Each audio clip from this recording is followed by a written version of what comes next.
Tiga software yang dibutuhkan untuk pemrograman Java XML sudah terinstall semua, termasuk ekstensi untuk VS Code. Ini bisa dilihat dari tampilan terminal di sini, ya, ini terminal. Jadi saya pilih menu terminal, kemudian saya ketikkan Java version. Ini muncul versi Java-nya. Jadi ini JDK-nya sudah terinstall. Kemudian scene builder-nya untuk merancang antarmuka ini juga sudah terinstall. Terus yang tampil di sini cuma sudah tahu ini adalah VS Code dengan ekstensi yang kita butuhkan, yaitu extension pack for Java ini terinstall dan scene builder extension. Nah, kita mau mencobanya apakah ekstensi untuk scene builder-nya jalan atau belum. Karena yang extension pack for Java sudah kita uji di video sebelumnya, sudah tidak ada masalah. Nah, ini saya sengaja sudah menyiapkan file fxml yang digunakan untuk mengetes. Ini saya dapatkan dari link yang tersedia di deskripsi. Itu sudah saya siapkan ya. Itu template universal untuk semua sistem operasi.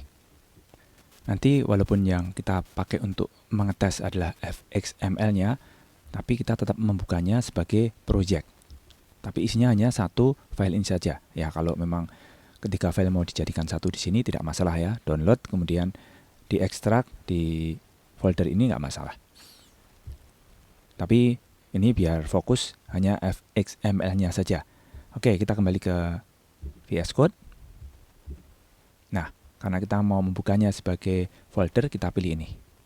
Open folder, bisa juga dari file.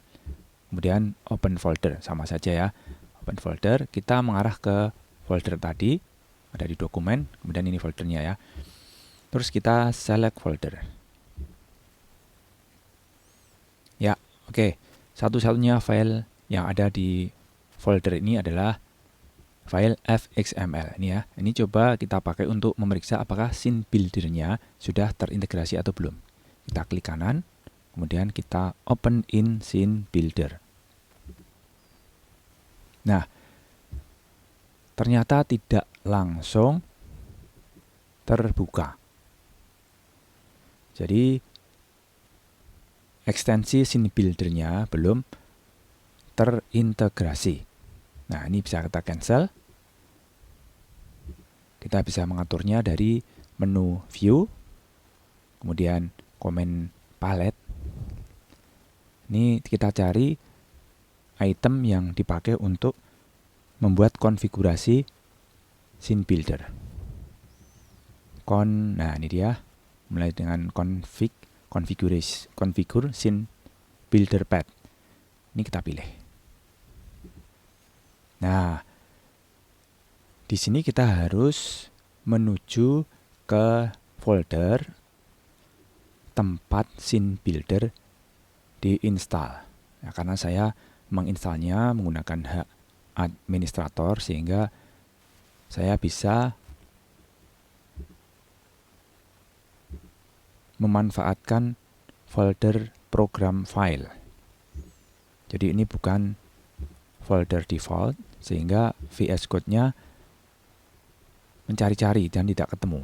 Terus harus kita pandu secara manual. Nah, ini kita tampakkan ekstensinya karena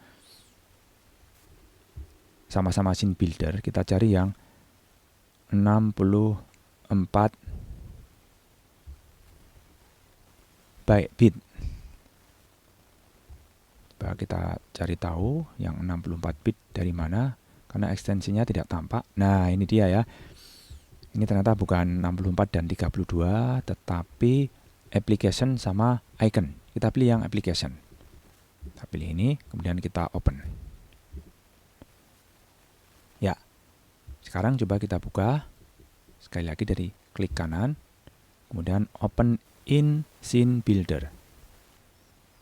Ya, dia sudah bereaksi. Dan seperti yang kita harapkan, dia sudah langsung menuju ke scene builder dan berisi desain dari antarmuka yang kita harapkan. Memang saat ini cara memperbaiki konfigurasi dari ekstensi scene builder di VS Code saya peragakan dengan komputer Windows. Ya, ini bisa dilihat dari cara menuliskan folder directory. Apakah prinsip seperti itu juga berlaku untuk sistem operasi yang lain? Tentu saja prinsip tadi juga berlaku. Ya, misalnya ini yang saya tunjukkan sekarang. Anda sudah tahu ini VS Code yang dijalankan di MacBook, macOS. Cara memperbaikinya sama kalau misalnya ini di klik kanan dan tidak berjalan. Kalau di tempat saya ini kebetulan berjalan ya, seandainya tidak berjalan maka yang dilakukan adalah memilih menu view, kemudian comment palette, dan masukkan di mana folder atau path dari scene builder itu diinstal. Jadi sama saja. Bagaimana kalau instalasi di Linux? Nah, karena di Linux ekstensi scene builder yang seperti di marketplace ini bermasalah, maka pada tutorial sebelumnya sudah saya demokan, kita tidak menggunakan ekstensi scene builder, tetapi kita gunakan ekstensi fxml yang langsung diinstal dari file yang ada di 3 titik ini. Nah, saya tidak akan mengulangi lagi untuk yang Linux, karena marketplace tidak menyediakan, kita pakai file ekstensi secara langsung dan malah bisa langsung berjalan. Dengan demikian, maka semua instalasi software kita, baik yang utama atau softwarenya itu sendiri, yaitu JDK-nya, Java version ini, kemudian scene builder-nya baru saja kita perbaiki konfigurasinya, dan VS Code-nya sendiri sudah berfungsi untuk kita gunakan dalam belajar pemrograman Java fxml.